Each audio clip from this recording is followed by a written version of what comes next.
આપણા દેશમાં લિટરલી ગુલામો બનાવવાનું રસોડું ચાલી રહ્યું છે। કોઈ પણ દેશને ગુલામ બનાવવો હોય તો તે દેશના લોકોને ગરીબ અને લાચાર બનાવી દે, અને આ આઈડિયા છેલ્લા ઘણા વર્ષોથી ઇન્ડિયાની અંદર ચલાવવામાં આવી રહ્યો છે, જેણે છેલ્લા 10 વર્ષમાં બુલેટ ટ્રેનની સ્પીડ પકડી લીધી છે।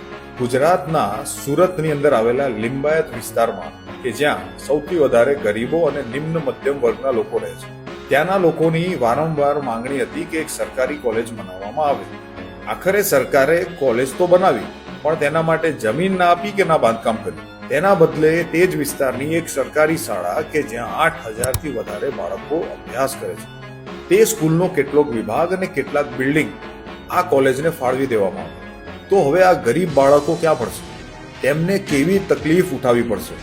સરકારે આવું શા માટે કર્યું? શું સરકાર એવું ઈચ્છે છે કે આ ગરીબ લોકો છેવટે કંટાળીને પોતાના બાળકોને પ્રાઇવેટ સ્કૂલમાં મૂકી દે, જેથી બિચારો ગરીબ મોંઘી શિક્ષા લઈને એટલો આર્થિક રીતે બરબાદ થઈ જાય કે છેવટે કંટાળીને તેણે આત્મહત્યા કરી લેવી પડે, યા તો પછી કોઈ શેઠિયાના આજીવન ગુલામ બની જવું પડે?